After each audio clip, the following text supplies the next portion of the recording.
to try and grab back a pawn. Of course, that meant that it was an open target for Javokhir to attack, but we've seen a couple more pieces leave the board since the last time we were here, David. We have. We've seen the center pretty much explode, and it was a short-term pawn sacrifice for Sindarov here. He is going to get it back, most likely. This black pawn is in no man's land. It's hit by 2 knights. It's going to drop off the board very shortly. But the question is whether Magnus has time to castle his king. It's all about the black king.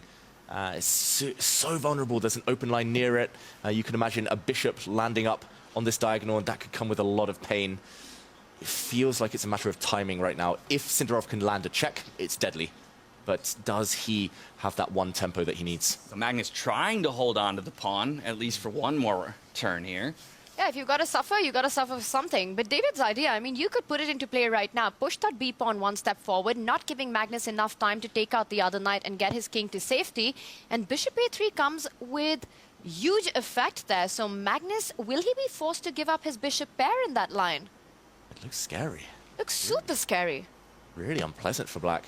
And I don't think Sindarov's going to miss that opportunity. There we go. He does it. And David, can we just quickly do an action replay to see how we actually got here? Because this is very different from where we left it last. It really is. We'll take it back to the moment we were last in this game.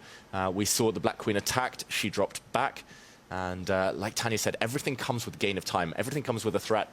First, Sindarov hit this pawn. Magnus actually defends it with his bishop. He's trying to clamp down on the center as well. If Sindarov is too slow, then these black pawns will create a bit of a bind, making it tough for white to break out, to open up lines. But Sindarov says, no, I'm going to break out anyway. And not given a kind of approval by the computer there, but in human terms, this is very, very natural. And look at this, Magnus about to get hit on the long diagonal, has just brought his knight out. And it's such a tough position, because when the bishop does land, and I mean, this is an automatic move almost. There we go. This is now a pin. I'm not going to say for eternity, but certainly for the near future. Magnus in trouble. He can't castle. That knight on e7 is super tender. So Magnus's rook on h8 out of play. The king still unsafe. A huge pin that can't be blocked anymore on the diagonal.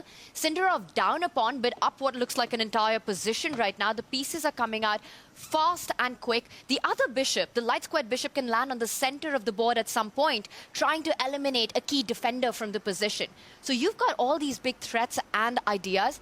I've noticed that Magnus has these 2 ways in which he appears for a game, right? It's the crazy hair, wild hair Magnus and the slick back Magnus. Usually when it's the slick hair, you're seeing Magnus, you know, meaning business and wanting to really establish his domination.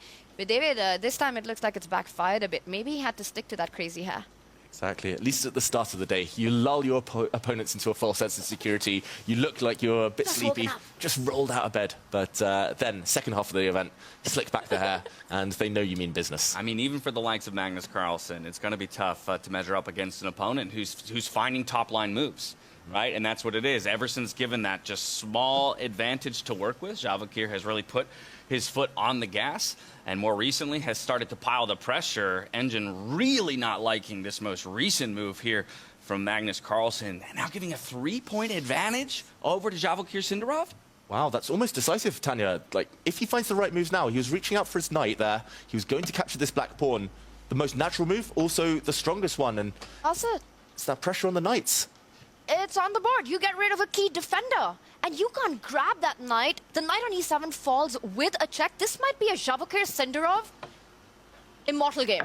A miniature that might happen. Knight takes pawn. Magnus Carlsen on a think right now. Javokhir Sindarov, he knows he's super close. On the brink here, is there a defense? I'm not seeing it. Knight takes knight is a massive threat. One of the big victories for Javokhir on this circuit came all the way back in Weisenhaus, undoing Magnus Carlsen as well in one of the faster games and really stacking up against him. So looking to do the same here with more than double his opponent's time and a huge advantage on the board, just looking for him to apply the clamp. And look at the clock. Magnus down to about 2 minutes. Did you see the side glance that he just did? That's usually Magnus, not happy, knows that this has gone tremendously wrong. David, if you point out the journey of Magnus's queen, start of the position, the queen was next to the king. From e8, it went over to b5. It went over to d5. Falls back to d7, comes back all the way to d8. When you're Magnus and you play like that, you know everything's gone wrong. 4 moves with the queen, and she's back on a square that normally she starts the game on. Very passive, and I mean, the rest of his pieces have just not woken up. He's moved his knights once each but they're both about to be eliminated. It's actually, it's just all about this one pin. The bishop staring down at the king, and this is deadly. Magnus is... He's in a wildly uncomfortable position for him, almost out of options at this point. You can see bottom of your screen just a quick reminder of what was the starting position for those of you who might just be joining us now early here in the round robin in South Africa. He can't believe it. Magnus just cannot believe this. We're on move 12, and the world #1 is busted. He knows it as well. There we go. Sindarov, he's trying to create a fairy tale story for himself here. Coming off of the World Cup victory, can he begin to separate himself from the rest of the field right out the gate against the world #1? This is absolutely horrible. Magnus is playing an ugly move. He had to try this. He's trying to release the tension. The white knight now is hit by a pawn. If it does step forward and take the black knight, at least there's a bit of reinforcement here. The other black knight will step back and capture, but that's just the beginning. And Magnus here, he knows that along this diagonal, he's going to be facing some severe issues long term. He's still facing the pin in the short term. It just feels like it's too many issues. And Magnus, I've never seen him this negative with body language this early in a day. It just feels like something's gone wrong. Sindarov's energy, too much for him. Yeah, he's locked in. He's leaned in. And Magnus's position is just absolutely horrendous. And it's gone wrong so quickly. That knight on e7 taken now. The pin remains. But the big question is, how do you put the finishing touches? How do you put the ball on the other side here? Get it over the line? Is there a knockout punch? Does Javokhir see it? Can he keep his nerves in this moment? You know, this is really the matchup that you want to win. This is how you want to start your campaign. You're Sindarov. You're playing against Magnus Carlsen, the greatest of all time. You're hot from a win at the World Cup, the youngest ever World Cup winner. This is going to be huge for him if he gets it done. And the key here is to realize that Black's next move is to bring the bishop out. I think almost guaranteed that Magnus will want to do this just to block the power of White's bishop here and to block the pin. So if he can arrange one of the white rooks to come to the center, to stare down the black queen, create a pin when that bishop does land, then he should be able to transform his advantage into something a bit more tangible, probably a material advantage. It's just a question of whether White castles now or brings his bishop out, clearing the line for the rook. There it is. Best move in the position. Once again, Javokhir Sindarov finds it. He's on hot form right now. He hits that pawn on b7, but not only that, wins Magnus's queen. And that's not a sacrifice. That's desperation by Magnus. Oof. And it's so accurate that he brought his bishop out, because at the end of this variation, there we go, the white bishop snags a pawn. If it was just queen versus rook and knight, maybe some chances of clinging on survival for Magnus. He does, in general, like giving up his queen, but this is one of the worst situations to do that. Big, big advantage with the pawn. But I just want to remind everyone, it was at Freestyle Chess, Magnus against Sindarov's countrymate, Nodebek Abdusatra, where Magnus had this phenomenal queen sacrifice and went on to win. Well, this one, it's not the same situation. I don't think it's going to be the same narrative, but I wonder if that's playing in Sindarov's head, that he can't just get too overconfident. He can't feel that he's done it all just yet. He needs to still finish it off. And that's one of the hardest things to do against Magnus. 99 times out of 100 for Magnus Carlsen, the queen sacrifice will be to put a beautiful finishing touch on an opponent. This time around, as you mentioned, it's his only stab at staying alive in this game. Still a very steep uphill battle, though, for him to climb if he wants to find his way out of this one at all. At the very least, maybe trying to scrounge his way to a draw, but hoping for a mistake somewhere along the way here from Javokhir Sindarov as well to maybe help him in that endeavor. I mean, this is just an insane way to start the grand finals here in South Africa. Javokhir Sindarov taking on Magnus, a winning position by the time we reach move 12, on the brink of a huge upset right now. The World Cup winner about to take down to world #1. I just want to say, I did predict this. I was the one who said Sindarov. Yes! No way! He said it! Wow, it's going to go straight to his head, too. But, you know, we got to give credit where credit is due. You did call that out in our prediction segment at the top of the day. And now Magnus is in pure defensive mode. The white queen and bishop, the battery against the black king, a pawn in the way as well. That's going to push Magnus onto the defensive. The black knight might have ventured too far from home. It looks like it might get trapped in the next few moves if Sindarov is careful. Magnus knows this might be the final moments that he holds some chances. And Sindarov, I will mention, his heart rate was very high a few moments ago. He knows that he's winning. He knows he's excited. He even takes a pawn. Magnus shakes his head. If the black rook had taken, the knight would have dropped. He shakes his head like he missed that bishop takes pawn move. Like, it completely was a blind spot by him. Loses another pawn. Sindarov calmly brings the bishop back to the center of the board. Magnus running out of moves, doesn't know what to play, pushes the pawn without any idea. The knight's still trapped on e2. The only thing you have to watch out, don't go rook e1. Don't put pressure on that knight. You still got to be careful of the traps here. Yeah, that move now impossible due to the black bishop, but also would have allowed the black knight to jump out the way with a check.